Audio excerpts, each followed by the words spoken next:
क्या ही धन्य है वो पुरुष। यहाँ धन्य का अर्थ है सच्चा सुखी, परमेश्वर की आशीषों से भरा हुआ, आत्मिक शांति में रहने वाला। ये व्यक्ति तीन बातों से दूर रहता है। एक, दुष्टों की युक्ति पर नहीं चलता। वो गलत सलाह, छल, स्वार्थ और अधर्म की सोच को स्वीकार नहीं करता। दो, पापियों के मार्ग में खड़ा नहीं होता। वो पाप को जीवन शैली नहीं बनाता। तीन, ठट्ठा करने वालों की मंडली में नहीं बैठता। जो लोग परमेश्वर और धर्म का मजाक उड़ाते हैं, उनसे दूरी बनाए रखता है। यहां पाप की प्रगति दिखाई देती है, चलना, खड़ा होना, बैठ जाना। पर धन्य व्यक्ति इसी शुरुआत में रुक जाता है। भजन संहिता 1-2। परंतु वो तो यहोवा की व्यवस्था से प्रसन्न रहता है।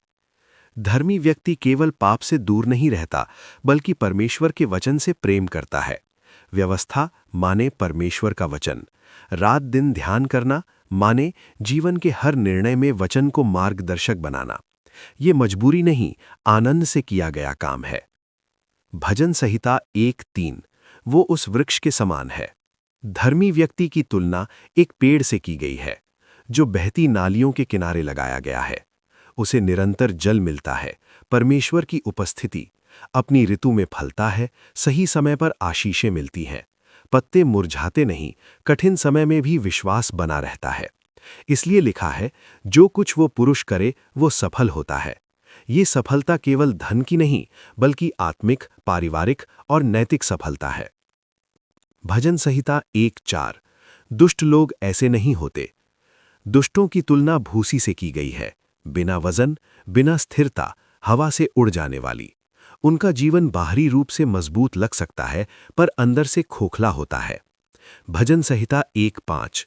इस कारण दुष्ट लोग अदालत में स्थिर न रह सकेंगे। जब परमेश्वर का न्याय होगा तो दुष्ट अपने कर्मों को सही साबित नहीं कर पाएंगे।